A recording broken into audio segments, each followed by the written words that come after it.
Pozdravljeni! Kar nekaj izmed vas, gledalcev kanala Budgersway, se je spraševalo, kaj se je zgodilo s Fernandom Alonsom na zadnji dirki za 500 milj Indianapolisa.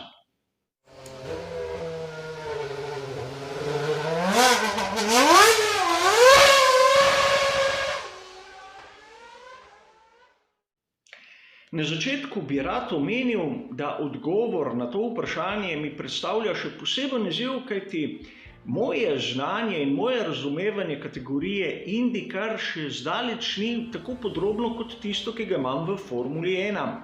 In da se ne boste mislili, tudi v Formuli 1 se zavedam, da ne znam vsega, da imam še kar dosti za se naučiti, a vseeno pri seriji IndyCar še toliko več. Kar se tiče poznavanja pravilnika, razmerij, moči, kako deluje kak sistem na bolidu Formule Indy, je zame večja neznanka kot v svetu Formule 1.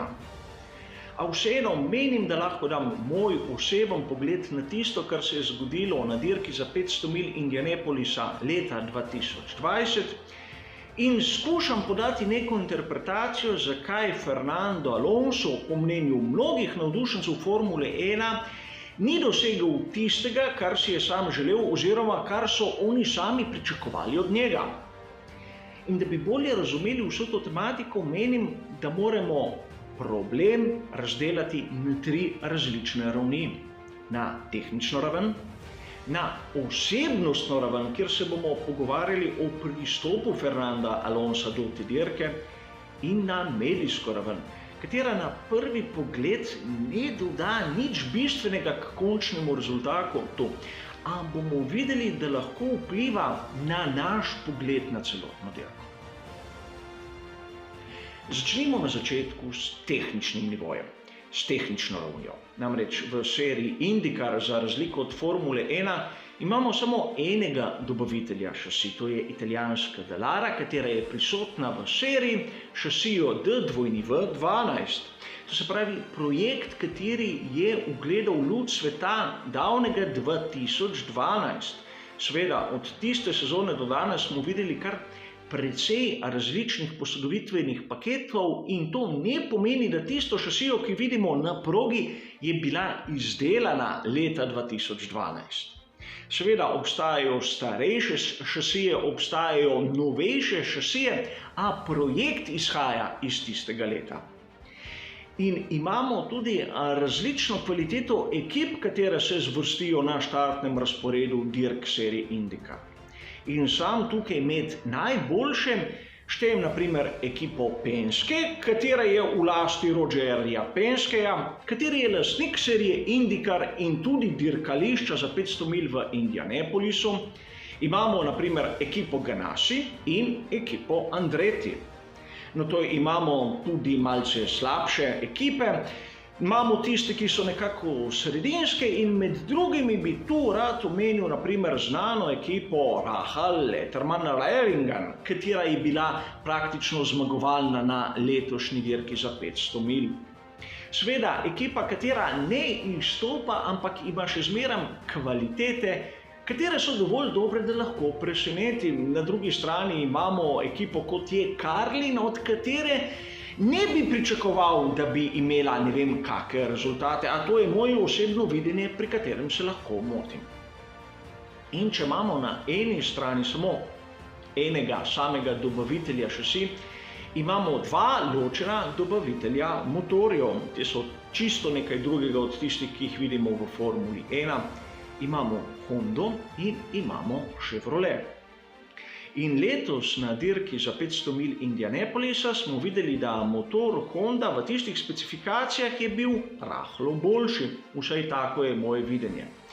Namreč v tisti zaključni fazi kvalifikacij, ko se pomirijo prve 3 vrste, to se pravi prvih 9 bolidov, smo videli kar 8 bolidov, v katerih je poganjal turbo motor Honda. In le eden je bil tisti z motorjem Chevrolet. Kar nam pove, da motor Honda je imel določeno prednost. To ne pomeni, da tisti Chevrolet je bil zanič, še zdaleč od tega. Pripravlja ga Ilmor, kateri je znan tudi nam, navdušencem Formule 1. To se pravi, proizvajalec, kateri je kvaliteten, a obstaja neka minimalna razlika, katera v tej sezoni je na strani Honde. In Fernando Alonso je začel svojo dirko v sezoni 2020 na bolidu z imenom McLaren, katerega je poganjal motor Chevrolet. In prvo se bomo ustavili pri tem, zakaj je imel on motor Chevrolet in ne Hondo. Znan je njegov pristop do Honde, ko pri McLarenu v Formuli 1 zadeve niso šle tako, kot si je želel. Kritiziranje po odprti radijski zvezi je bilo nekaj, kar je šlo vodilnim možem pri Hondi seveda v nos. In ne smemo pozabiti tega, da Fernando Alonso je osvojil naslov najboljšega na dirki za 24 ur Le Mana s prototipom proizvajalca Toyota, kar je direktni nasprotnik Honde. Zato je nekako razumljivo, da Honda noče dati svojega motorja za Fernanda Alonsa. So na nasprotnih bregovih in Honda z njim baje noče sodelovati. To smo videli tudi lani. In sedaj se bomo ustavili, zakaj je on pri tretjem poskusu zopič tretjič z bolidom, kateri nosi ime McLaren. Mnogim navdušencem se bo zdelo, da gre za eno in isto ekipo, a v treh poizkusih smo videli tretjo različno strukturo, katera nosi isto ime. Na začetku, na tisti zelo obetajoči dirki leta 2017 je bila to struktura Andretti. Nato v sezoni 2019 so pri McLarenu skušali nekaj sami narediti, a videli smo, kak polom je bil. In sedaj so se naslonili na strukturo Schmidt-Peterson Racing, katero so preimenovali. V bistvu gre za podobno zgodbo, kot jo vidimo v Formuli 1, naprimer pri Alfa Romeo Racing, kar ni nič drugega kot ekipa Sauber, katera je spremenila ime. In ista zgodba, po mojem osebnem mnenju, je tudi tukaj v IndyCarju. Gre za isto ime pri različnih ekipah iz komercialnih razlogov. Videli smo tudi tu v tej ekipi, da Fernando Alonso ni bil najboljši ne na kvalifikacijah in ne na dirki. Čeprav njegov material ni bil prvovrstni, še zmeraj je imel možnosti posegati po najboljših rezultatih. Kar smo videli, Patricio Ward z iste ekipe je na koncu bil fantastični šesti in je novinec v kategoriji in tudi na 500 milj Indianapolisa, to se pravi, tukaj ni izgovora. In ukolikor ta tehnična raven ekipe, materijala, ki ga je imel Fernando Alonso na razpolago, mu ni dala neke določene prednosti, vsekakor je bila dovolj dobra za nek spodoben rezultat, kar pa na koncu Fernando Alonso ni dosegel. Druga raven, katera je pomembna, po mojem, pri razumevanju tega rezultata pod pričakovanji, je tista osebnostna raven oziroma pristop, ki smo ga videli pri Fernando Alonso. Namreč zgleda, da se iz tiste lanske avanture ni naučil preveč, namreč lani se mu ni uspelo kvalificirati. Od njega bi pričakoval, da bi se udeležil več dirk v letošnji čudni sezoni tudi v Ameriki, oziroma da bi lani skušal dobiti kako izkušnjo več, ki bi pomagala letos. Mislim, da je malce smelo pričakovati, da bo nekdo, čeprav talentiran kot Fernando Alonso, prišel na dirko za 500 milj Indianapolisa, se usedel v bolid, kateri tehnično ni na vrhuncu, in lahko to elegantno zmagal. Ne vem, moje osebno videnje. Tudi na tisti seriji kvalifikacijskih dnevov in smo videli, kako ga je zavrtelo in kako je imel bližnje srečanje z zaščitnim zidom, katero je lahko tudi posledica neizkušenosti oziroma premajhne kilometrine v tej seriji. Po drugi strani Patricia Ward je dosegel fantastično 6. mesto kot novinec v tej seriji in je član iste ekipe, kot je bil letos Fernando Alonso, zato se ne moremo izgovarjati na to, da je imel bistveno boljšo tehnično sredstvo. Videti je pravzaprav to razliko v izkušnjah, v sodelovanju s samo ekipo in v razumevanju celotne serije. In prav tudi tu mislim, da je ena izmed poglavitnih napak, katero so napravili pri Fernando Alonsu, kako se je sam praktično zamislil, da bo dosegel dober rezultat na tej dirki. In na koncu se moramo ustaviti še na tistem tretjem nivoju, na medijskem nivoju. V mnogih virih smo lahko brali, kako Fernando Alonso je šel v Združene države Amerike na dirko za 500 milj Indianapolisa, kjer bo osvojil tisto trojno krono motošporta.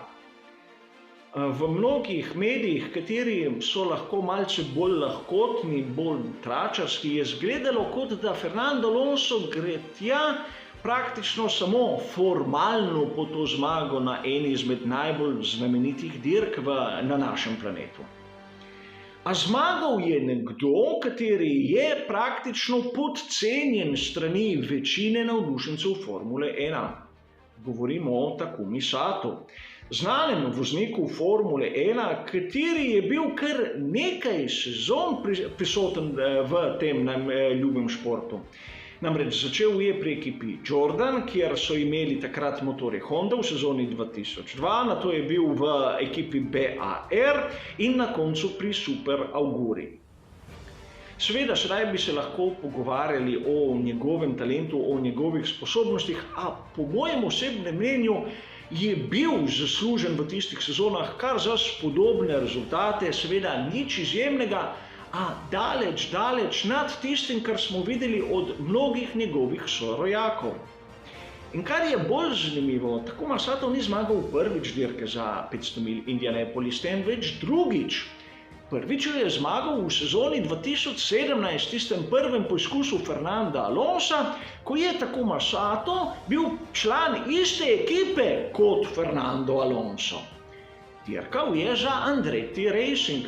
A mediji so več pozornosti dali Fernando Alonso, vsaj v Evropi, kot Takumi Satu. In letos je bil član ekipe Rahar Letterman Liongun, tiste, ki sem jo omenil malce prej. Ta ekipa je bila sposobna med prvih 9 spraviti kar 2 svoja bolida. To se pravi, da so bili v formi, da so vedeli, kako nastaviti bolid. In Takuma Sato ni bil pod takim medijskim pritiskom, da mora doseči določen rezultat. Začel je dirko kot tretji in praktično kljub temu, da ni bil prepričan, da ima dovolj goriva, je zasluženo osvojil svojo drugo zmago na tej znani progi.